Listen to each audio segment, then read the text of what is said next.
do terceiro ano. Hoje daremos início a mais uma aula de produção textual. Na aula de hoje, eu vou dividir a nossa próxima lição em duas. Então, vocês já devem estar vendo aqui as imagens, né? Já devem estar percebendo o que é. Na aula de hoje, vamos trabalhar a carta, que é um meio de comunicação muito utilizado por todos nós no passado. Hoje em dia já não é utilizado tanto, recebemos mais cartas com relação a pagamento de contas ou produtos que chegam na nossa casa, né? Mas vamos ver como que se constrói uma carta, como que a gente envia uma carta. Vamos ver? Vamos lá! A aula de hoje começa na página 29 do nosso livro de produção textual. Antes da gente começar a falar, eu vou mostrar para vocês como que é que a gente escreve uma carta, ok? A carta aqui está como se fosse um envelope, tá? Na parte de trás do nosso envelope, atrás, o que a gente deve escrever na parte de trás do nosso envelope? Vamos escrever para quem vai a carta. Ah, eu quero escrever uma carta para o meu tio. Ah, eu quero escrever uma carta para o meu avô. Então, na parte de trás da carta, vamos escrever a parte do destinatário. Destinatário é para quem eu quero enviar a carta. O que eu vou precisar escrever primeiro? A primeira coisa, nome completo da pessoa. Ah, o nome do meu avô é Jorge de Souza.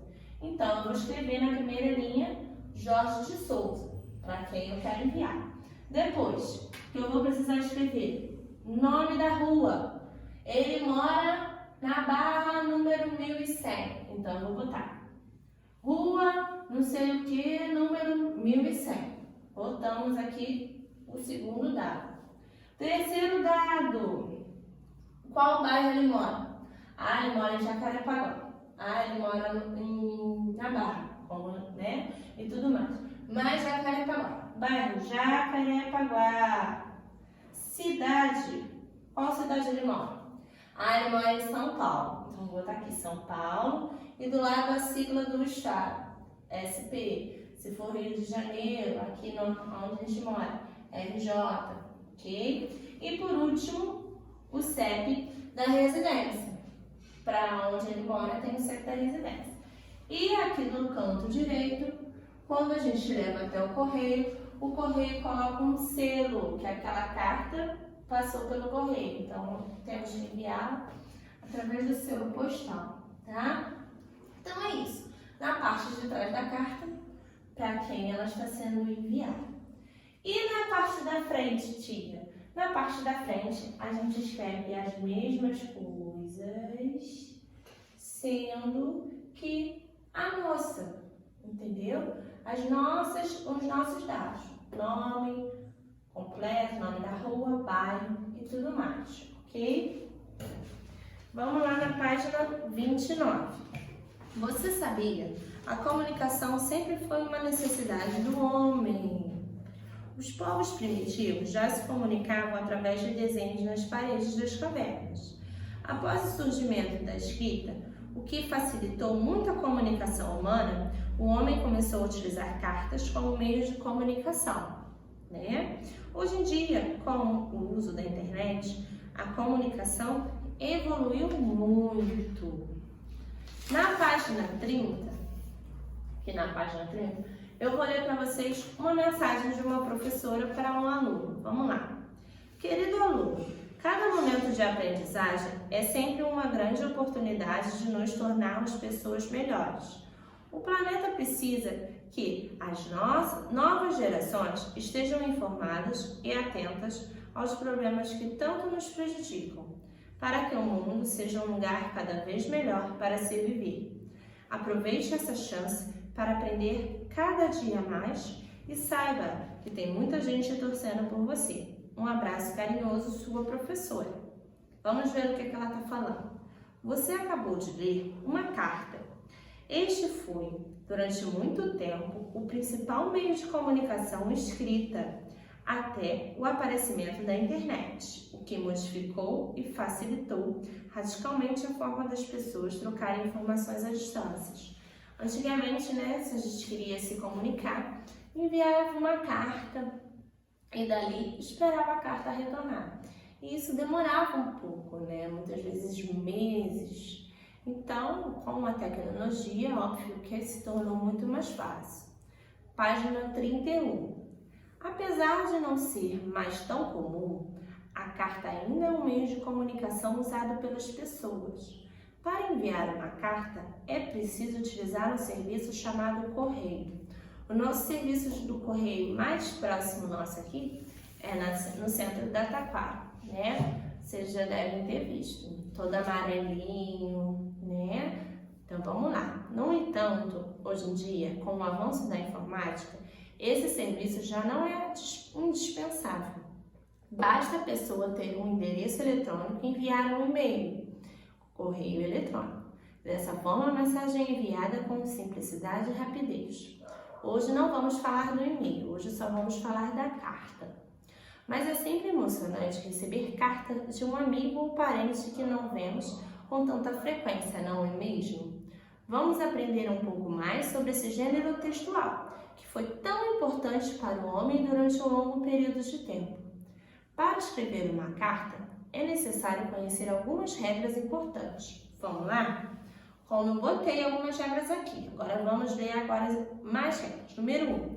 Toda carta é escrita e enviada para alguém, que é chamada de remetente. Como, por exemplo, remetente é a carta destinada para alguém. Toda carta se destina a alguém. Quem a recebe, que é chamado de destinatário. Eu que estou enviando a carta sou o remetente e quem está recebendo é o destinatário. No início da carta deve constar a data e o local do remetente. Por exemplo, Rio de Janeiro, 5 de junho de 2017. Lá em cima, quando a gente começa a escrever numa folha de papel, peguei uma folha de papel para poder escrever a minha carta. Primeira coisa que eu vou escrever aqui em cima é aonde eu estou, Rio de Janeiro, e a data da carta. Quando iniciamos uma conversa com alguém, temos o costume de cumprimentar a pessoa, não é? Na carta acontece a mesma coisa. Antes de escrever o assunto, devemos fazer uma saudação. Olha o exemplo que ele dá. Olá, amigo. Oi, fulano, tudo bem? E aí, amigo, como você está? Sempre quando a gente começa a escrever uma carta, é bom a gente perguntar como a pessoa está. Oi, fulano, tudo bem com você? Estou morrendo de saudade. Por aí vai. 5, que vem na página 31 aí. Em seguida, você escreve o assunto da carta. Pode ser uma carta pessoal, comercial, de amor ou de despedida. Depois que você falou isso, você começa a escrever o que você quer escrever para aquela pessoa. Ao finalizar a carta, página 32, tá? Ao finalizar a carta, o remetente deve se despedir ao destinatário. Um abraço, um beijo, tchau. Já que acabou a carta, nós temos que nos despedir. Após a saudação, o remetente não pode se esquecer de assinar a carta. Sempre, por exemplo, botei a data, dei a saudação, comecei a escrever no final. Dei tchau para a pessoa e no cantinho botei a minha assinatura, porque fui eu que escrevi, Aí no 8 aí vem esses exemplos que eu dei para vocês aqui no quadro, tá? E na página 33 vem uma carta, que aí vocês irão escolher para quem vocês irão enviar esta carta, ok? Se é para a mamãe, para o papai, se é para mim, se é para a titia, se é para qualquer pessoa que vocês queiram escrever esta carta. Na página 34 vem falando da primeira carta que foi escrita no Brasil. Vamos ver qual foi a primeira carta escrita no Brasil? Não sabemos ao certo quando foi escrita, mas os antigos reis já faziam uso desse meio de comunicação. Aqui no Brasil, ela surgiu com a chegada dos portugueses. Assim que desembarcaram em nossas terras, Pero Vaz de Caminha escreveu uma carta que contava sobre o novo descobrimento ao rei de Portugal. Esta carta foi enviada através dos navios e chegou em Portugal muitos dias depois. Como eu falei, antigamente demorava-se muito para receber a carta. Antigamente não tinha avião, então a carta chegava através de navios. Então vocês imaginam o quanto que demorava, né? Então a primeira carta que foi escrita no Brasil foi de Pero Vaz de Caminha, informando que chegou em terras brasileiras. Depois vem o exercício na página 35. Vamos terminar na página 37, ok? Na página... Não, 37 não, desculpa. Vamos terminar na página 36, tá bom? Então é isso. Na próxima aula eu vou falar um pouquinho do e-mail, tá bom? Então é isso. Até a próxima aula. Vou botar na descrição do vídeo as páginas para vocês não se perderem, tá? Beijos!